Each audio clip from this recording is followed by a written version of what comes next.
Vous êtes sur Sud Radio, sur la radio du rugby, celle qui vous fait vibrer, on l'espère, avec le ballon ovale. Salut Quentin Cavanis. Bonsoir Alexandre, bonsoir à tous. Ravi de vous retrouver en ce dimanche soir pour parler de rugby. Et oui, on va parler de rugby, mais pas seulement. Et pas que, parce que ça va être l'actu du week-end dans quelques instants, jusqu'à 20h50. Avant ce soir, le grand match Toulon face au Racing 92. On est avec Julien Thomas. Salut Julien. Bonsoir à toutes et à tous. Comment ça va les amis? Ça va très bien. Tu sais, terminer mon week-end avec toi, c'est le commencer avec toi, le finir avec toi, et bientôt emménager ensemble, peut-être Julien. Avec plaisir, mais on commence le rugby le vendredi, on finit le dimanche, tous ensemble la team, et donc c'est un régal pour moi aussi, je te rends le compliment. Bah oui, écoute, beaucoup d'amour entre nous. Il emménagera bonjour Philippe Fonguero. Vraiment le reste de la semaine, laisse-le tranquille. Bonjour Philippe Fonguero. Comment ça va? Ça va et vous? Est-ce que tu as envie de participer à notre petite séquence amoureuse? Bah bien sûr, moi, rentre dans la danse. Dès qu'il s'agit d'amour, je suis là. Oui, c'est ce qu'on dit. On est avec Adrien Madi, avec Julien Thomas, avec Philippe Fonguero, Quentin Cavanis. C'est vous au 0826 300 300. On est aussi avec Mathias Merlot. Salut Mathias, en direct du stade Mayol. Salut Alex, salut la bande. Moi aussi, quel plaisir de vous retrouver ici à Mayol, ma maison quand même. Ça faisait bien longtemps, plus de 2 mois qu'on n'était pas venu à Mayol sur Sud Radio, la radio du rugby, et ça fait plaisir Alex, surtout vu le match qui nous attend. Mayol, les dernières. T'aimes l'amour ou pas? J'aime beaucoup l'amour. Okay. Est-ce qu'il y en aura de l'amour ce soir entre les supporters et le club de Toulon? Parce que évidemment à Toulon tout est différent, ça on le sait, tout est extrapolé, et on peut dire que les dernières heures, les derniers jours sont comme d'habitude un petit peu tendus. On sent que il y a une tension ambiante, Mathias Merlot. Même pour les journalistes. Il y a eu une petite cassure, il y a eu un avant et un après Perpignan. C'est les histoires de couple, hein. Je pense que Philippe pourrait mieux le dire, que des fois il y a des hauts et des bas, et là on est plutôt dans le creux de la vague, mais on pourrait remonter rapidement parce que voilà, tu l'as dit, ici tout est différent. C'est le chaud et le froid en 24 heures à peine, donc on verra si ça sera plutôt chaud, plutôt froid d'ici 3-4 heures. Ouais, Philippe, t'as un mot à dire? Apparemment tu es invité sur ce sujet. On parlera du match tout à l'heure. Alors là, on va revenir au concret, et match à risque ce soir pour moi, pour l'RCT. Ah ouais, on est au bord de la crise, on le sent, du côté de Toulon. À Montpellier, on y est déjà, et on va en parler dans un instant sur Sud Radio dans l'actualité du week-end.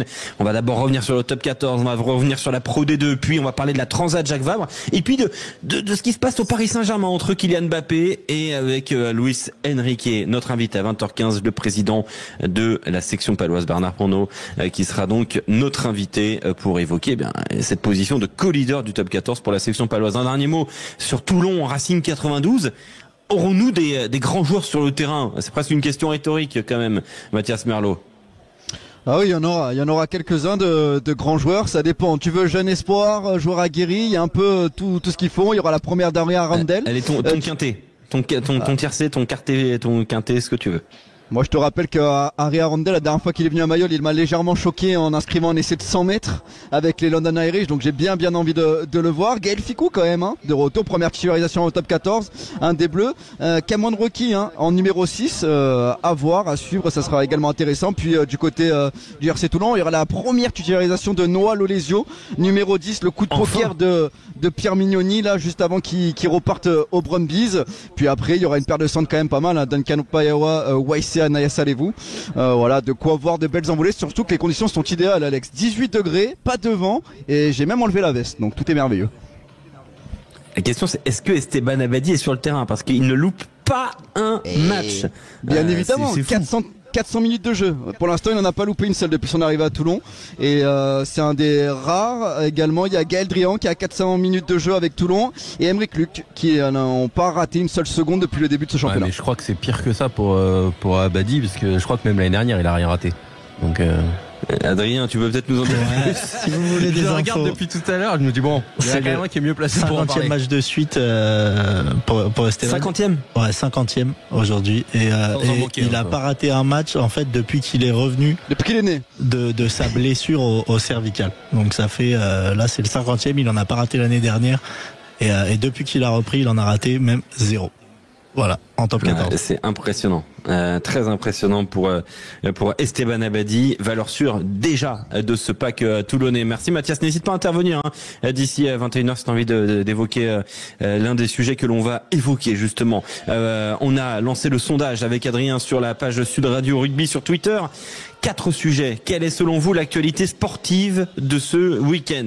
En 1, le top 14, la 6e journée, on va développer dans un instant. En 2, la Pro D2, la 10e journée. En 3, la Transat Jacques Vabre avec la course très intéressante, notamment chez les IMOCA. Et puis on parlera de la relation Mbappé-Luis Enrique et avec le travail de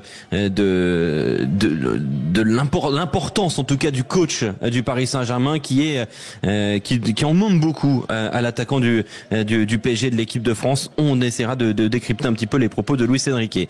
Mais d'abord Quentin Kevenis, rappelons un petit peu tout ce qui s'est passé ce week-end et il y en a eu des choses. Il y en a eu des choses. Alors on va démarrer avec évidemment les résultats du rugby avec la 6e journée de top 14. Toulouse qui a battu Perpignan 43-34. Le succès de Castres face à Oyonnax 39-11. Le Stade Français qui s'est imposé à Lyon 36-32. La victoire de Clermont face au MHR à l'extérieur 20-17. Le succès de Pau face à l'UBB 20-11 et à La Rochelle qui a battu Bayonne 18-15. Il y avait également de la Pro D2 ce week-end avec le succès de Colomiers face à Vannes. Mont-de-Marsan qui a battu Montauban. Agen qui a battu Béziers. Nevers qui a battu Rouen. Aix-en-Provence et Aurillac qui ont fait match nul. Dax qui a été s'imposer à Biarritz 22-21. Soyaux Angoulême qui s'est imposé à Brive 16-10 et Grenoble qui a battu Valence Romand sur le score de 35-19. Du football aussi ce week-end avec la 12e journée de Ligue 1 qui se déroule toujours avec vendredi soir match nul 0-0 entre Montpellier et Nice. Même score samedi entre Le Havre et Monaco. Le Paris Saint-Germain en revanche est imposé largement 3-0 face à Reims. C'était hier.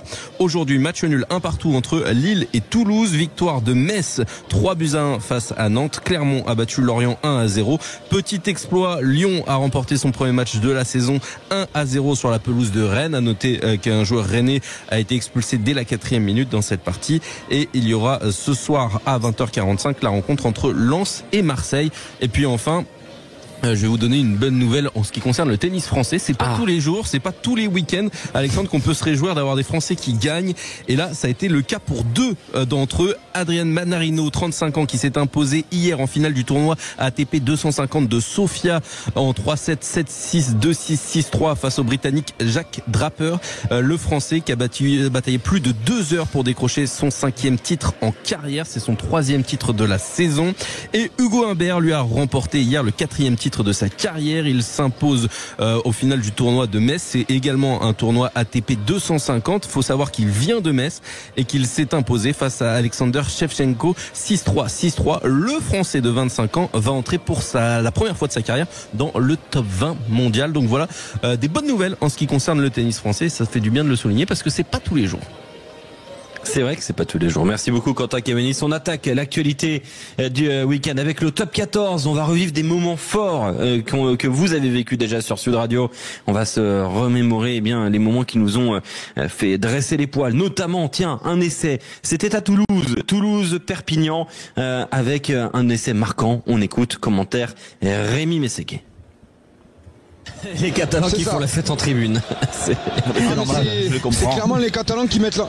Attention parce qu'il faut sécuriser les renvois. Il faut sécuriser les renvois. Tout de suite la réponse toulousaine. L'essai il était en danger, il n'a pas été longtemps. Quel dommage. L'essai de Movaca. Mésentente sous le renvoi du côté des Perpignanais. Alexandre Roumat a bien suivi.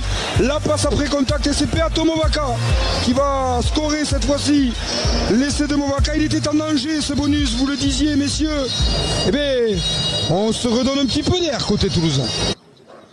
Ouais, même s'il n'a pas été conservé ce bonus. Autre moment fort, c'était hier soir à La Rochelle, Bayonne. Écoutez la pénalité de la gagne, commentaire Anton Mazer. Et Hugo Reus qui va s'élancer. Et La Rochelle qui reprend les devants. Ce match incroyable, pénalité du gamin Hugo Reis, 19 ans, qui à 30 secondes de la fin de ce match réveille Marcel de Flandre, réchauffe le public rochelais et permet à La Rochelle de mener 18-15 dans une fin de match complètement folle. Ouais, et victoire donc de La Rochelle 18-15. Quels furent les autres résultats quant à Cabanis de cette 6e journée du top 14? Les autres résultats de cette journée de top 14 avec donc, comme je vous le disais tout à l'heure, la victoire de Castres face à Oyonnax 39-11, le succès du Stade Français sur la pelouse de Lyon 36-32, Clermont qui a battu Montpellier à l'extérieur 20-17, le succès palois face à l'UBB 20-11, donc La Rochelle qui a battu Bayonne 18-15 et puis Toulouse qui avait battu Perpignan 43-34. Quand on regarde le classement, Montpellier avant-dernier, nouvelle défaite à domicile. On en parle, mais d'abord, écoutons ce qu'avait à dire hier Julien Tisseron, joueur du MHR depuis de nombreuses années, qui refusait de se morfondre, même si la situation est difficile. Il était au micro de Rémi Ruggiero. J'ai tout connu, des titres, des descentes, et ça s'explique pas en fait. C'est juste un peu une dynamique. Donc c'est ce qu'on voulait chercher ce soir. On voulait chercher une victoire qui pouvait nous créer cette dynamique. On le voit que les matchs, voilà, ça se joue à 3 points. L'année où on est champion d'Europe, où on subit beaucoup en championnat, c'est pareil, on perd toutes les rencontres 4-5 points. En fin de saison, on remonte. L'année d'après, on gagne tout. Il manque pas grand-chose, il faut juste qu'on retrouve ce goût de la victoire et voilà, c'est pas là qu'il faut lâcher, il faut se resserrer. C'est là qu'on va construire la suite de la saison, quoi. Est-ce qu'il y a une crise à Montpellier? Est-ce que il y a l'état d'urgence? Il y a Richard Cockerill a essayé de rassurer un petit peu tout le monde, même si on peut pas franchement dire que ça a fonctionné. Il a dit une crise, non. Il y a de la colère, c'est normal, mais je ne sens pas d'inquiétude. Êtes-vous inquiet, vous, pour le MHR? Quentin Cabanis, tour de table. Un petit peu. Un petit peu inquiet. Philippe Spanghero. Oui. Inquiétude pour Philippe Spanghero. Julien Thomas. Oui, je suis inquiet. D'où vient cette inquiétude, Julien Thomas? D'où vient l'inquiétude? Je pense que c'est surtout une équipe du MHR qui a attaqué face à La Rochelle en gagnant et derrière se déplacer 2 fois. Et c'est là où ça a commencé à prendre un petit peu les tournures de spirale négative. Et surtout, ça marche à la confiance. C'est une équipe qui est très devant le dos au mur. Parfois, elle a des réponses quand c'est la difficulté. Mais et là, elle est rentrée sur 2 défaites en allant à Toulouse et après au Stade Français. Et derrière, eh bien là, ça a posé des problèmes, des doutes dans leur effectif. Je pense qu'avec l'arrivée de Cockerill, eh bien, avec un nouveau système de jeu, il fallait quand même le mettre en place. Déjà qu'à mon avis, il n'y a pas forcément grosse entente dans ce staff. Et en plus, ça rejaillit sur les joueurs quand tu es dans la spirale négative. Donc cette confiance, ils ne l'ont plus. Et puis là, ils sont en train de creuser un petit peu le trou. Donc il y a un peu de tout ça. Force de constater aussi que il manque peut-être de leadership, de joueurs un petit peu emblématiques, de joueurs. On voit l'entrée de Cobus Reynard, il change le match. Ouais, internationaux, ça va venir exactement. Et des joueurs internationaux, que ce soit français ou étrangers, mais qui ont une classe un peu plus élevée que peut-être certains joueurs sur le terrain. Et c'est ceux qui faudra l'alchimie, bien sûr. Mais ceux-là, ils font comme Reynard, je voulais en venir, qui a été excellent quand il est rentré. Philippe Spanghero, rapidement, d'où vient ton inquiétude pour le MHR? Est-ce que c'est seulement les résultats ou c'est l'ambiance générale, ce qui s'est passé, on le rappelle, pendant la Coupe du Monde, bagarre générale à l'entraînement. Enfin voilà, il y a plein de petites choses quand même. Hein. Non, pour moi, il y a deux facteurs d'inquiétude. Le premier, c'est que on sort déjà d'une saison dernière compliquée, post-titre. Alors, on sait que les années post-titre sont toujours délicates à aborder, et donc on se disait bon, ben voilà, cette saison étant digérée, on va repartir sur de nouvelles bases. Et puis ensuite, j'ai l'impression qu'on a empilé les noms et les compétences dans ce staff, et que c'est pas forcément évident de voir où commencent les périmètres de chacun et où s'arrêtent ceux des autres. Et donc, on sent beaucoup de points d'interrogation. Après, Moedaltrad a été assez rassurant pour l'instant. On sent dans son discours qu'il a laissé en sursis ce staff pendant encore quelques matchs, mais on sent que le coup près est quand même proche. Ouais. Petit tour de table, très rapide. Mathias Merlot, est-ce que Richard Cockerill termine la saison avec le MHR? Non. Quentin Cabanis. Ce sera, en tout cas, il restera pas les deux à la fin de la saison, c'est sûr. Les deux, en l'occurrence, c'est Lissalde et Cockerill. Voilà. Philippe Spanghero. Un départ, 2 départs ou aucun départ entre les deux là? Un départ. Et lequel? Un départ qui? Ben, je sais pas. Mais il y a qu'une place, qu'une place pour deux. Julien Thomas. Je pense qu'il y en a qu'un aussi et qui va être rapide. Ça peut être Cockerill. J'attends quand même. Je pense qu'il y a eu déjà grosse réunion de plus d'une heure et demie dans le staff. Après, avec ça me fait rire, ça. J'aime bien, je pense, j'imagine, alors mais alors qu'il a les infos. J'imagine une réunion semaine. Dis-nous, pareil. Non, mais on parle vrai. Parlons vrai. Julien Thomas, parlons vrai. Oui, mais Cockerill, pour moi, il va partir rapidement. Après l'info qu'il n'y a pas, que je connais pas, c'est immédiat. Ou après, pour moi, le match de Perpignan, honnêtement. Je pense que suivant le résultat de Perpignan, ça peut vite repartir. De ce fait, ça serait Cockerill. S'il y a défaite face à Perpignan, Richard Cockerill est évincé. Je pense dans si ce je te sens. suis. Très bien. Je pense Merci beaucoup. qu'une réunion est prévue le lendemain matin à 8h30 d'une durée de 1h15. Un barbecue à 8h du mat. Un barbecue à 8h du mat chez Bois d'Eltrade. Allons, on se retrouve dans un instant sur Sud Radio avec le président de la section paloise. À tout de suite. Le top 14 est la 6e journée du top 14. On est juste avant la clôture de cette 6e journée du top 14 avec ce soir Toulon Racing 92. On revient sur cette 6e journée avec notre invité, le président de la section paloise Bernard Ponneau. Bonsoir. Bonsoir. Bienvenue sur notre antenne. On est avec Philippe Fanguero, avec Julien Thomas. Je pense que voilà, il y a des connexions. Vous connaissez déjà un petit peu. J'ai l'impression. Content que tu sois à l'antenne. Alors là, qui parle, c'est Philippe ou Julien? Ah, c'était Julien. C'est Julien. C'était Julien, pardon. Ah, mais Julien, alors bonsoir. Je te fais un bonsoir affectueux, Julien. De même. Pas d'affection par contre pour Philippe Fanguero, on est d'accord, monsieur Ponneau. C'est normal. Bien sûr. Bien sûr, pour Philippe autant. C'est beaucoup parlé ces derniers temps, voilà. Ah. Avec beaucoup. Ça, alors, je sais pas si c'est bon signe de parler avec Philippe Fanguero. Si, je dis ça en rigolant. Toujours très bon signe. On sent un président heureux. Bernard Ponneau, vous êtes co-leader du top 14. La section paloise fait son meilleur démarrage en top 14 depuis d'ailleurs ce format à 14 équipes. Vous vivez des belles semaines, hein, j'ai l'impression quand même, président.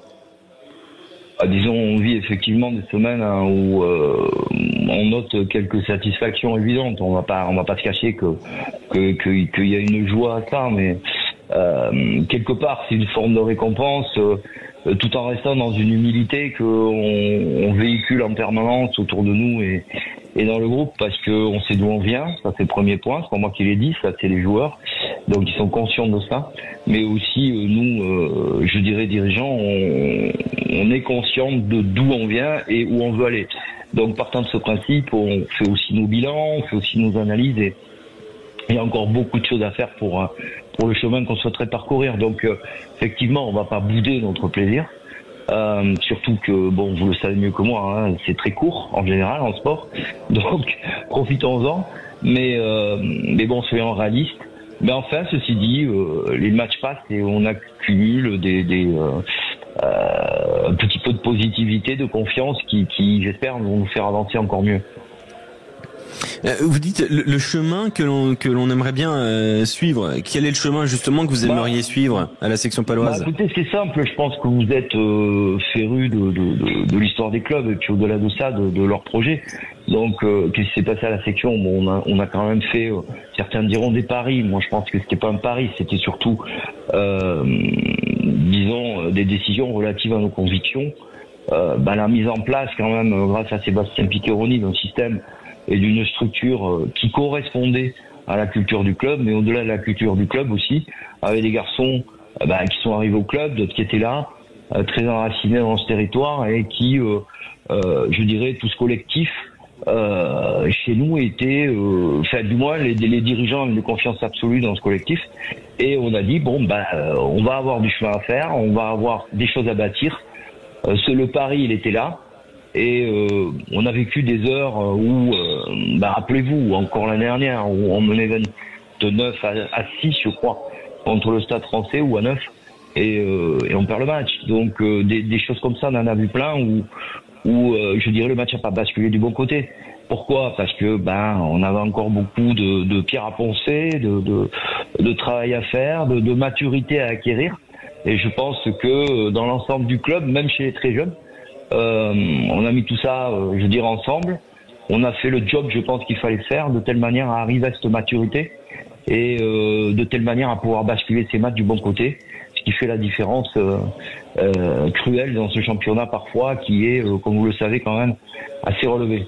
Voilà. Donc le job, il était là, quoi. Nous, on a été des facilitateurs.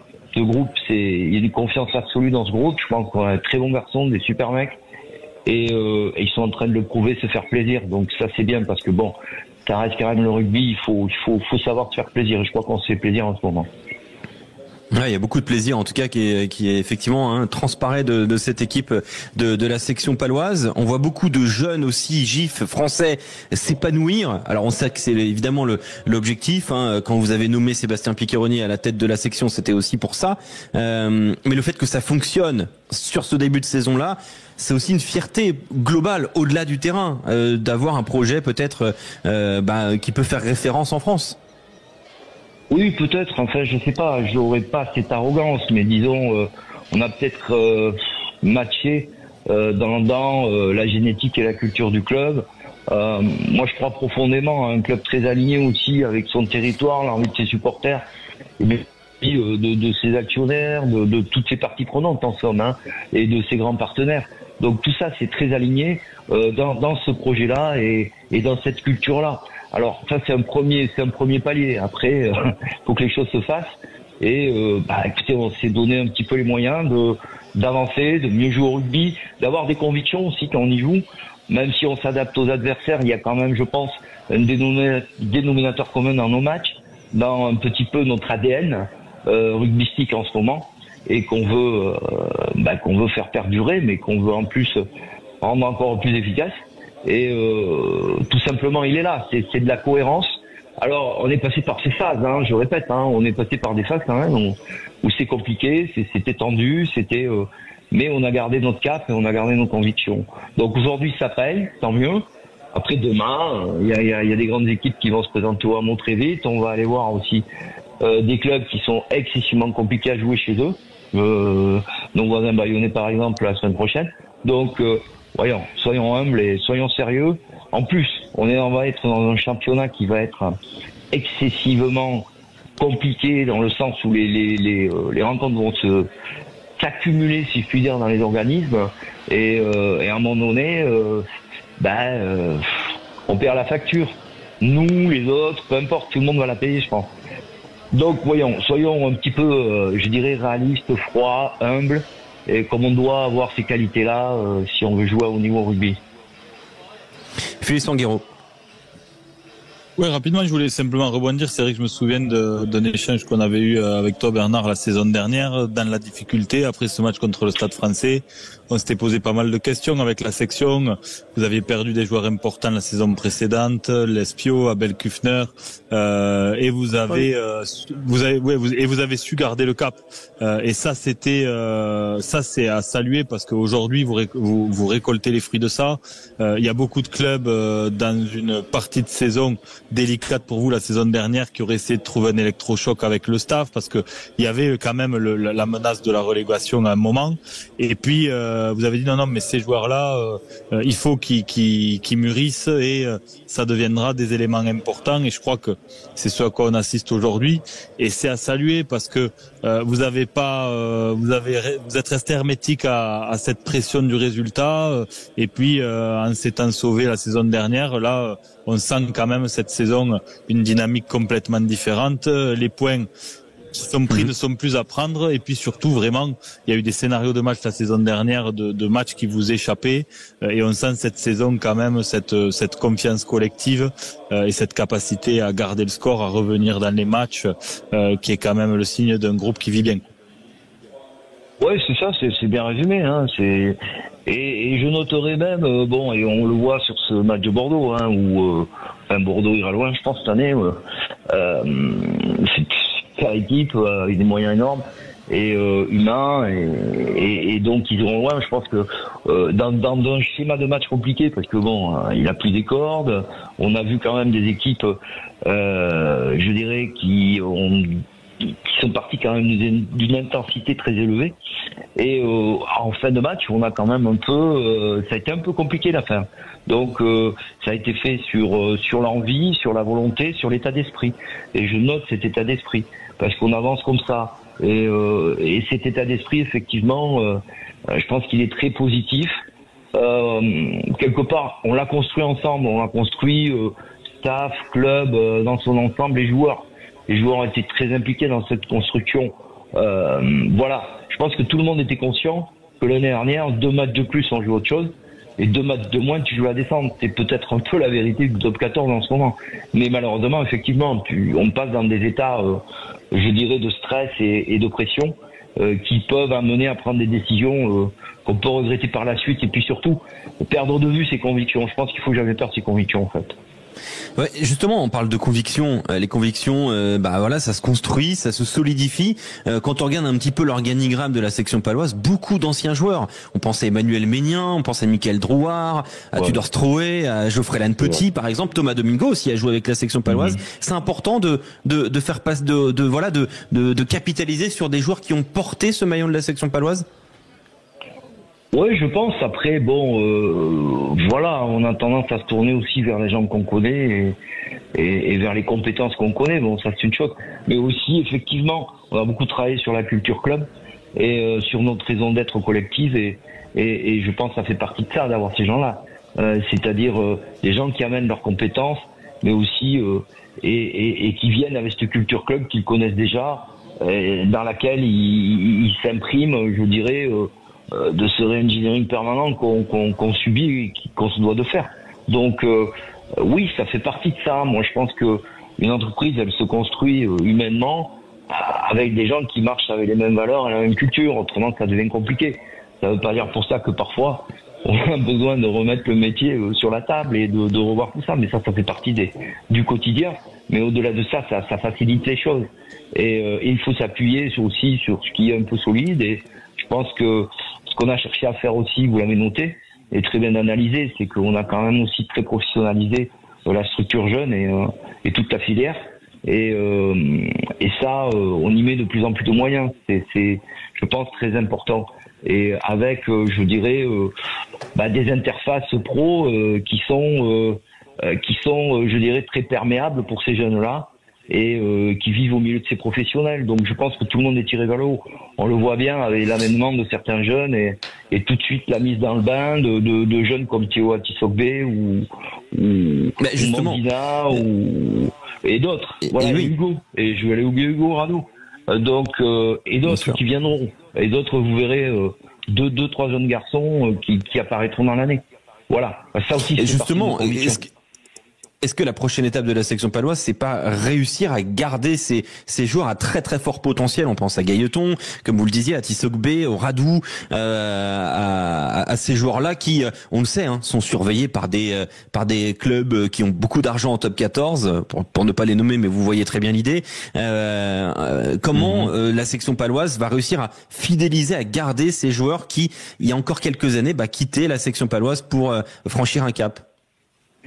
Écoutez, je vous dirais quelque chose qui va peut-être pas faire plaisir à tout le monde, mais moi je considère qu'il n'y a pas énormément de très belles marques dans le rugby français, excepté une. J'en vois une, c'est une vraie marque. Les autres, écoutez, ils sont en train de la construire comme les autres. Alors certains ont plus d'avance que d'autres, mais voilà, on est à la course à ça. Ceci étant dit, si on offre l'ambition que méritent ces garçons, et je dis bien méritent ces garçons par rapport au talent affiché, mais aussi attention, on fait rien par le talent, on fait tout par le travail aussi. Donc si on offre ces possibilités, je dirais, d'ambition collective, aucune raison qu'ils s'en aillent. Je veux dire, voilà. Jouons comme ça. Après, vous savez, je veux dire, l'herbe est toujours plus verte ailleurs. Vous en trouverez toujours un qui pense qu'elle est plus verte. Mais, écoutez, ça sera comme ça. Tant pis. On aura fait un bout de chemin ensemble. Mais au-delà de ça, je pense que le club l'a montré. Certains sont très attachés à ce club, ils y sont nés. On en a certains, je pense à Thibaut de Bagnac, je pense à Lucaré, et d'autres qui viendront. Ils sont nés et ils aiment bien rester près de leur arbre, comme disait un chanteur bien connu. Donc Bon, non, je pense que c'est possible. Il y a ce risque évidemment, mais on se battra pour les garder parce que leur place est ici. Je pense qu'ils peuvent prendre leur pied ici. Dernière question de Julien Thomas. Bernard, c'est Julien. Je voulais te demander, bon déjà sur les jeunes, etc. Vous n'avez pas changé de fusil d'épaule. L'ADN est toujours présente. C'est ça qui fait la force de ce club et je vous dis bravo à chaque fois. Moi, c'est les ambitions du club. Qu'est-ce que vous visez? Et surtout, tu disais sur le dernier match, l'UBB, oui, évidemment, ils seront dans le top 6 ou dans les phases finales. Co-leader, vous êtes le Pau, avec l'humilité que tu as, bien sûr. Pourquoi top 6 peut pas être envisageable? J'ai l'impression que c'est pour le maintien encore que Pau parle. Non, mais dans cette Coupe du Monde, en plus, le championnat. Ouais, j'ai envie de faire comme Henri Bronquin, que j'ai connu. J'ai envie de dire, commençons par se positionner et après on verra la suite. Non, mais je vais pas le dire comme ça. Disons qu'effectivement, mais je pense que l'ambition, on la découvre. Et je pense que ce groupe est en train de bâtir une confiance. Faut qu'ils amènent cette confiance le plus loin possible. Et si on a, je dirais, la valeur, disons ça comme ça, la valeur, la résilience, et quelque part la rudesse dans ce championnat, c'est un mot qu'on aime bien à Pau, et ben on le jouera. Mais je pense que c'est le jouer, c'est le mériter. Donc partons de ce principe. Dire, j'entends certains qui disent bon, mais Bordeaux a affiché la capacité à aller chercher le Brennus. Je pense que c'est légitime de le dire aussi. Dans le sens où ça fait quoi? Ça fait plusieurs saisons qu'ils sont dans le top 6 et qui jouent voire des demi-finales.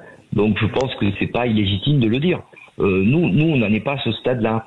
Allons avec notre talent, notre rigueur, notre travail et je dirais défier de telle manière à aller le mériter. Et je pense que ça sera, si on continue comme ça, on le méritera. Si on s'arrête, on le méritera pas. Donc disons les choses comme ça. Merci beaucoup Bernard Ponneau, président de la section paloise, d'avoir été avec nous sur Sud Radio. Très belle saison, on l'espère. Et à très vite une nouvelle fois pour, j'espère, encore plus de positivité. Et avec grand plaisir, on sera au rendez-vous comme toujours sur la radio du rugby. Merci beaucoup président. Et on se retrouve dans un instant sur Sud Radio pour continuer de parler du top 14 avec cette 6e journée. À tout de suite. Vous êtes sur Sud Radio, on est au cœur de la mêlée, au cœur aussi de l'actu du week-end. La première actu, on est en train de la traiter. On prend du retard, mais c'était un grand plaisir d'avoir Bernard Ponneau sur Sud Radio, le président de la section de paloise. Si vous l'avez loupé, évidemment, c'est en replay sur le site sudradio.fr ou sur YouTube. C'est vrai qu'on a pris beaucoup de plaisir. Ça va être dur de ne pas voter pour le top 14. Ah oui, c'est vrai que ouais, très bien défendu le sondage que vous retrouvez sur la page de Sud Radio Rugby sur Twitter. Question, si on prend le top 6, on va reprendre le top 6, le classement, Stade Français Paris, Pau, Castres, Racing 92, Toulouse, Clermont. Combien de clubs y seront en fin de saison?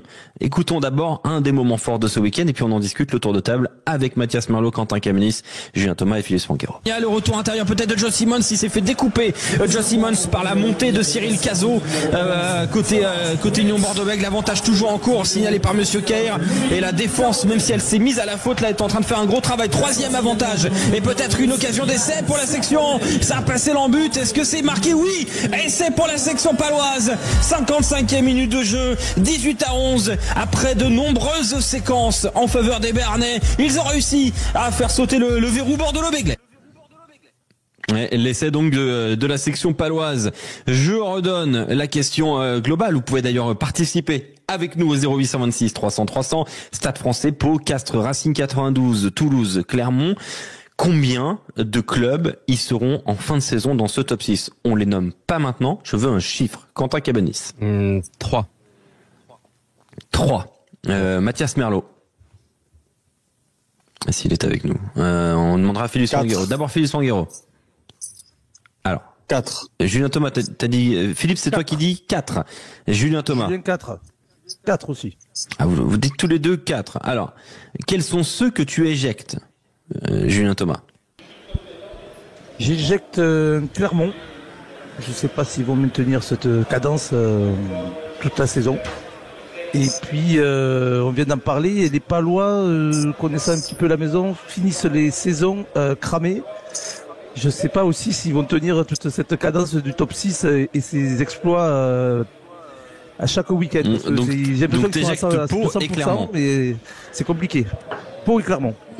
Mathias Merlot, Stade Français Paris, Pau, Castres, Racing 92, Toulouse, Clermont. Combien d'équipes de ce top 6 y seront en fin de saison? Tac. 3. C'est les grands paris. Hein. 3. Il y a 2, 3 et 2. Qui éjectes-tu, toi? J'éjecte Pau, Castres et Clermont. Pau, Castres, Clermont. Quentin Cabanis. Je suis hélas d'accord avec Mathias. Voilà. Philippe Spanghero. C'était aussi ma liste. Moi, malheureusement, Pau, parce qu'on vient d'en parler, c'est un joli club qui réussit. Vous êtes des hommes de peu de foi. Julien, je pense qu'ils auront du mal à tenir la cadence sur la saison, parce que je pense malgré tout que La Rochelle va retrouver son rythme au fil de la saison. Et on a quand même une très grosse écurie habituée maintenant aux phases finales qui va pour moi revenir fort. Et puis cette équipe de l'UBB quand même sur le papier qui est séduisante avec le travail de Yannick Bru. Je crois que ça va payer. Donc pour moi, c'est ces deux équipes qui vont prendre la place de Clermont et Pau. Mais je pense que Castres cette année va rester dans le top 6. Moi, j'ai peur que le Loup ou Toulon soit mieux armé que Castres sur l'ensemble de la saison maintenant que les internationaux vont être présents. C'est sur le papier, je suis d'accord. Après, il y a cette capacité du CO à être aussi tout solide à domicile toujours. On a vu un Loup fébrile contre le Stade Français. Je sais pas. On va basculer sur la Pro D2, c'est la deuxième actualité du week-end, la 10e journée de Pro D2. Les résultats, Quentin Cabanis et le classement. Les résultats donc avec Colomiers qui a battu Vannes jeudi 15-10, le succès de Mont-de-Marsan face à Montauban 30-13, Agen qui a battu Béziers 29-24, le succès de Nevers face à Rouen 16-12, match nul 19 partout entre Aix-en-Provence et Aurillac, Dax qui s'est imposé à l'extérieur sur la pelouse de Biarritz 22-21, le succès de Soyons-Angoulême à Brive 16-10 et Grenoble qui a battu Valence Romand 35-10. Le classement, je vous le fais dans l'ordre. Vannes leader devant Aix-en-Provence, Mont-de-Marsan, Nevers, Colomiers 5e, Biarritz, Agen, Brive, Béziers, Dax 10e, Montauban, Valence Romand, Aurillac, Soyons-Angoulême est 14e, Grenoble 15e avec les points retirés et Rouen 16e. Et voilà donc pour le classement, on va faire les grands paris une nouvelle fois après le premier tiers de la saison. Est-ce que Vannes sera en top 14 en 2024-2025? Tour de table, Quentin Cabanis. Je pense que oui. Oui pour Quentin Cabanis. Philippe Spanghero. Oui. Julien Thomas. Oui, je leur souhaite. Donc on est unanime, tout le monde voit Vannes en top 14 la saison prochaine. Deuxième question pour les grands paris, Dax et Valence Romand, les deux promus, seront-ils en Pro D2 la saison prochaine? Quentin Cabanis. Il y en a peut-être un qui va jouer un barrage, mais c'est pas eux que je vois descendre en priorité. La question, est-ce qu'ils seront en Pro D2 la saison prochaine? Oui. Oui. Oui pour Quentin Cabanis. Julien Thomas. Oui. Philippe Spanghero. C'est incroyable ce qui est en train de se passer. Est-ce qu'ils seront tous les deux en top 14? Ouais, c'est ça, c'est qu'un Pro D2. Est-ce qu'ils vont se maintenir? Parce qu'il n'y a qu'une équipe qui descend. Est-ce qu'ils vont tous les deux se maintenir en Pro D2? Il y en a qu'une qui descend directement, il y en a une qui est en barrage. Est-ce que les deux seront en Pro D2 la saison prochaine? Dax et Valence Romand. Ils sont actuellement au 10e et 12e. Je pense que oui.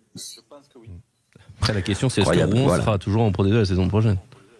Ah bah ça c'est une autre question évidemment. Ah bah oui bien sûr Quentin Cabanis, mais voilà pour les grands paris nous voyons Vannes monter en top 14 et les deux promus se maintenir évidemment après un premier tiers. C'est complètement con mais c'est plaisir. C'est toujours voilà, c'est les grands paris hein. Attention hein. L'année dernière il y a eu des grands paris et ils se sont révélés vrais. Donc voilà, on prend des paris, on prend des risques mais parfois ça fonctionne. Et parfois d'ailleurs ça marche très très bien. La victoire, le score le plus marquant de cette semaine, le résultat le plus marquant, Philippe Spanghero, quel est-il pour toi? Pour moi, c'est clairement la victoire à l'extérieur de Dax chez une équipe quand même solide de ce championnat à Biarritz, puisqu'on l'a dit, là, il y a cette montée en puissance de Dax pour moi depuis 2 matchs, cette victoire importante dans cette aventure en Pro D2 la semaine dernière contre Mont-de-Marsan, où ils ont montré qu'ils savaient rester solides et résister à la pression. Et puis là, ils arrivent à venir concrétiser ça et ce bon match avec une victoire à l'extérieur. Et c'est des points précieux pris, donc pour moi, c'est ça l'élément. Ouais, c'est la victoire de Dax à Biarritz. Toi, Julien Thomas, quelle est la rencontre qui t'a le plus marqué dans cette 10e journée de Pro D2? Pareil, hein, sur l'équipe de Dax. Il y a Soyo Angoulême aussi qui a fait une belle performance face aux Brivistes, d'aller s'imposer là-bas, à Méné Domenech, mais j'étais parti sur ce 22-21 où Dax enchaîne une seconde victoire et puis se met plutôt dans la confiance, dans une spirale positive et voilà, 10e, en tout cas, ils sont bien pour l'instant et avec confiance. Donc on va voir la suite par contre. On va voir la suite. On va passer à la voile dans quelques instants, mais d'ailleurs d'abord une dernière question. On parlait de Montpellier avec la question évidemment très dure, hein, mais on est là aussi pour parler vrai, hein, et parler rugby vrai aussi sur Sud Radio. On était tous d'accord pour dire que le staff de Montpellier, ce staff-là, ne terminera pas dans cette configuration-là la saison en top 14. Est-ce que Patrice Collazo sera l'entraîneur qui terminera la saison du côté de Brive? Julien Thomas. Je pense que oui. Oui pour Julien Thomas. Philippe Spanghero. Je crois aussi. Ah, donc là, il est pas en danger. Alors, attends, moi, je suis très curieux, là. Philippe Spanghero. Non, mais attendez, vous êtes des gens de peu de foi sur Richard Cockerill, mais par contre, Patrice Collazo, il a toutes les cartes en main. Non, mais attention. On parle d'une équipe du MHR qui a des moyens monstrueux et qui est, Brive, vous regardez la Pro D2 quand même. Et Brivis, c'est son 6e. Et en face, on a une équipe qui est toujours dans le top 6. Donc dans le top 6 en Pro D2, ça veut tout dire. Pour moi, le sujet, c'est dans 2 ou 3 matchs, si Brive décroche et sort du top 6. Là, on va quand même mais ils sont 8e du côté du CAB. Mais ils sont 8e, les Brivistes. Ah ben moi j'ai 6e au classement. Moi aussi j'ai 6. Moi j'ai 6e à 23 points, à égalité de points avec Agen et Biarritz, mais 6e. Moi je vois 8. 23 points. Moi ils sont 8e. Les 3 équipes ont 23 points, ouais. Sur Rugby Rama, ils sont 6e. Ils ont une meilleure différence. Ah oui, c'est vrai. Ah mais c'est ça le problème. Ils ont une meilleure différence, oui, mais voilà, c'est les points terrain effectivement. Et bon, après de toute façon, ils sont égalité avec la 6e et 7e place. Donc c'est quand même bien compliqué pour Brive. Je veux dire, l'objectif c'est la remontée en top 14, mais sinon rien. Ils en sont quand même très loin. Aujourd'hui, ils ont 15 points de retard sur Vannes. Vous imaginez? Oui. Donc il n'y a pas péril en la demeure. Non, mais bien sûr, c'est assez loin de l'objectif. Forcément qu'une équipe qui descend doit avoir pour ambition de remonter immédiatement. Mais on voit que la réalité, c'est quoi? C'est que si on sort des 2 premières places, ils sont à 5 points du 3e. Voilà, donc après c'est vrai que ce championnat, on le répète, il est toujours très dense. Si on regarde en haut et qu'on veut être positif, ils sont à 5 points du 3e.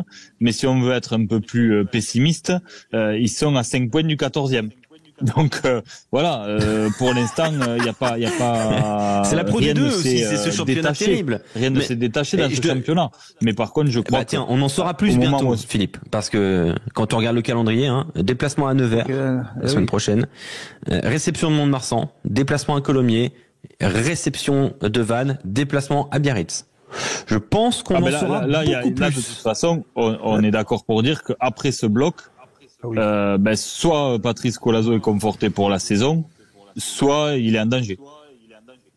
Et ce sera évidemment le résultat à l'issue de cette le match Biarritz-Brive pour clôturer ce bloc, c'est le 5 janvier. Donc voilà, jusqu'à la fin de l'année 2023, il peut encore tout se passer du côté de Brive. La suite sera plus compliquée ou beaucoup plus positive pour les joueurs limousins. On va passer vers la 3e actu du week-end, c'est la voile. Capitaine, que faites-vous? Je vais tout simplement larguer les amarres, mon jeune ami. Il a déjà viré de port. Rien n'est gratuit sur Waterworld. Mille tonnerres de Brest. La 3e actu du week-end, c'est de la voile, c'est Cap au Sud, c'est Quentin Cabanis. Alors, le retour de Cap au Sud, Alexandre, c'est un petit peu comme le retour des courses au large. La plus grande partie du temps, on n'en a rien à foutre. Mais quand ça arrive, on est heureux de le retrouver. On est heureux de partager l'aventure de ce héros des mers. Alors, cette année, je vous l'accorde, la Transat Jacques Vabre, c'est un petit peu le bazar. C'est compliqué à suivre. La faute, notamment, à une tempête qui a décalé le départ de certaines catégories. Alors, on se retrouve avec des bateaux qui vont arriver en Martinique dans la nuit. pour les ultimes, et d'autres ont pris le départ finalement que mardi, ce sont les IMOCA. En ultime, vous savez ce que c'est les ultimes, c'est les gros catamarans qui vont très très vite. Et ben c'est Maxi Banque Populaire de Armel Lecléac et Sébastien Josse qui vont arriver en Martinique d'ici peu. Ils devraient s'imposer devant SVR Lazartigue de François Gabard et de Tom Laperche. On les attend aux alentours de 1h du matin cette nuit, les vainqueurs donc de cette Transat Jacques Vabre. Les Ocean 50 eux viennent de passer le Cap Vert avec Solidaire en peloton qui s'est échappé, ce qui est assez surprenant au vu du nom du bateau. Il est devant les deux autres participants restants de la catégorie. Il ne sont plus que 3 dans cette catégorie. Les classes 40, eux, font route vers le sud en longeant la côte africaine. C'est Amaris, le bateau de Achille Nebo et de Gildas Mahé qui pointait en tête à 17h. Et puis dans la catégorie qui fait le plus rêver, les IMOCA, il y avait 40 inscrits et ils ne sont déjà plus que 34 avec 2 des grands favoris out, Yannick Bestaven, le vainqueur du Vendée Globe, et Charlie Dalin. En ce qui concerne la course, en ce moment il y a 2 stratégies différentes qui ont été mises en place en termes de cap par les différents équipages. Il y a un groupe qui a choisi de poursuivre vers le sud le long de la côte africaine. C'est une stratégie qui est appelée route sud, ça paraît logique, et d'autres ont décidé de changer de cap une fois l'Espagne passée. Cap au sud hein. Oui, mais pour certains c'est cap à l'ouest, et le cap à l'ouest c'est la route nord, ça s'appelle. Donc ça, cherchez pas forcément l'explication. En tout cas voilà, il y a 2 courses différentes qui se sont mises en place dans cette catégorie IMOCA, et ce qu'on peut déjà dire, c'est que aux alentours de 18h, le bateau qui était devant, donc qui était le plus près de la Martinique, c'est le bateau Teamwork.net de Justine Métiot et de Julien Villiane. Et en ce qui concerne Samantha Davis, notre chouchou, la chouchou de Julien Thomas, attend que ça hein. Exactement. Et elle a fait le choix, du moins ils ont fait le choix, vu qu'ils sont 2 sur le bateau, de Julien va notamment prendre l'avion pour accueillir Sam Davis hein. Exactement, en Martinique. C'est beau. En tout cas, pour l'instant, elle est très bien placée dans ceux qui ont choisi la stratégie en allant vers le sud. C'est peut-être la stratégie la moins rapide, mais peut-être la plus sûre. Et à noter qu'on a eu des nouvelles justement de l'équipage cette nuit. Tout va très bien. Et entre 2h et 6h du matin, c'était même l'équipage le plus rapide sur l'eau. Donc voilà, ça se passe bien aussi pour Samantha Davis. Voilà pour Julien Thomas, donc du coup par ricochet hein. Julien Thomas va bien du coup. Allons sur la 4e allons sur la 4e actu du week-end. On va parler de la Ligue 1 et avec bien des résultats intéressants hein, puisque le Paris Saint-Germain s'est imposé. Alors le score est un peu trompeur à Reims, 3-0 pour le Paris Saint-Germain, un triplé de Kylian Mbappé. Ah bah vous dites grand match. Oui, tout le monde applaudit. Tout le monde applaudit sauf quelqu'un. Luis Enrique, le coach du Paris Saint-Germain. On écoute l'entraîneur avec la traduction de Adrien Abadi.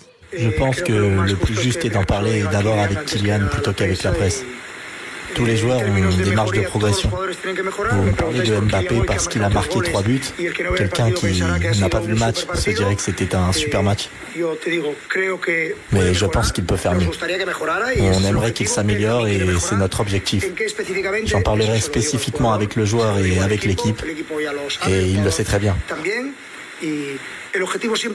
Je sais qu'il est très ambitieux et que l'équipe aussi. C'est d'ailleurs ce que j'aime. Mais ce ne sera pas public. J'en parlerai aux joueurs et à l'équipe avant tout. Merci Adrien Abadi pour la traduction. Alors ça a un petit peu surpris tout le monde quand même. Cette déclaration. Quel est l'objectif de Luis Enrique avec cette déclaration-là? Donc de rappeler la courbe de progression que doit tenir Kylian Mbappé avec le Paris Saint-Germain. Est-ce première option, du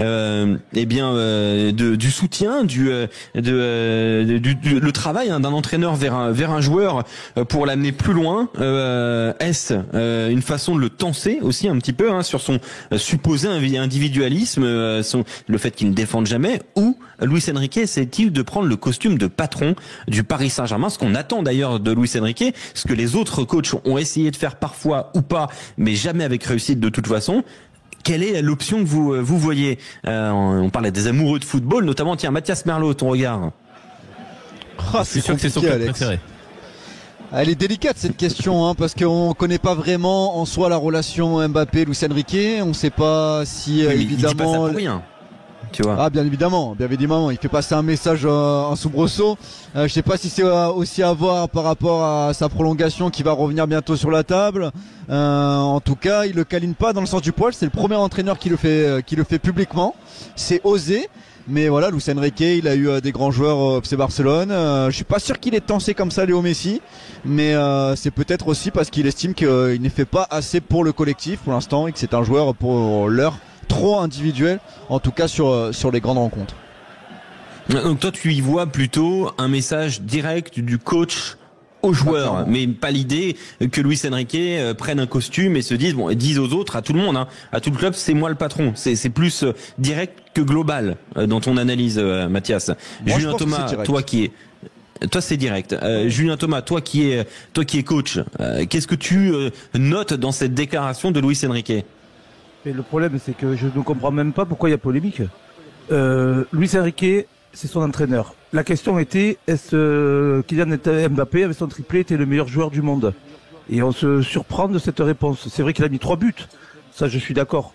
Mais il connaît les qualités de ce joueur, il connaît ce qu'il peut faire de plus et de mieux sur un terrain. Il aurait mis 0 but et été hyper actif sur le terrain, être au service de son collectif, faire des appels de partout, je ne sais pas. Et il met 0 but, peut-être il n'aurait pas sorti la même déclaration. Là, il sait que même avec les 3 buts, il a le droit quand même de savoir son joueur à quel niveau il peut jouer, qu'il ne l'est pas et qu'il met un petit coup de pression vite fait dans les médias. Ce qui rejoint ta dernière question, Alexandre. Donc toi c'est global aussi ou c'est direct? Le petit peu leadership Luis Enrique sur le management du club. Ouais, faire ce que personne n'a réussi à faire depuis peut-être Carlo Ancelotti, parce que Laurent Blanc avait essayé, mais finalement il avait été gaze, selon Philippe David. Adrien Abadi, ouvre le micro. Pour toi, est-ce que c'est direct ou est-ce que c'est global cette déclaration de Luis Enrique? Non, pour moi c'est simplement l'exigence du haut niveau. Je pense que quand tu t'appelles Kylian Mbappé, t'as envie d'être le meilleur joueur du monde et je pense que Luis Enrique à la relation qu'il a avec Mbappé et que Mbappé lui fait confiance, et simplement quand tu veux être le meilleur, on doit te pousser dans tes derniers retranchements, on doit te pousser à t'améliorer. Mbappé, il est jeune, il a encore une marge de progression et c'est simplement ce que dit Luis Enrique et Mbappé d'ailleurs l'a dit lui-même après le match, hein, il a dit moi je peux marquer sans faire un grand match avec toute la modestie qu'il a. Je peux marquer sans faire un grand match et je peux m'améliorer et être meilleur, donc notamment dans le repli défensif, de la tête, il a encore des actes de progression et c'est simplement ce que dit son entraîneur. Et d'ailleurs, le journal Le Parisien nous dit que Mbappé a parfaitement compris et accepté ces légères critiques de la part de Luis Enrique, qu'il a jugé constructive et positive. Nous relaie Antoine Mazer. Même question pour toi, Philippe, mais toi qui as la connaissance précise de la gestion d'un club professionnel dans le rugby, mais peut-être pas seulement, t'es président du Paris Saint-Germain.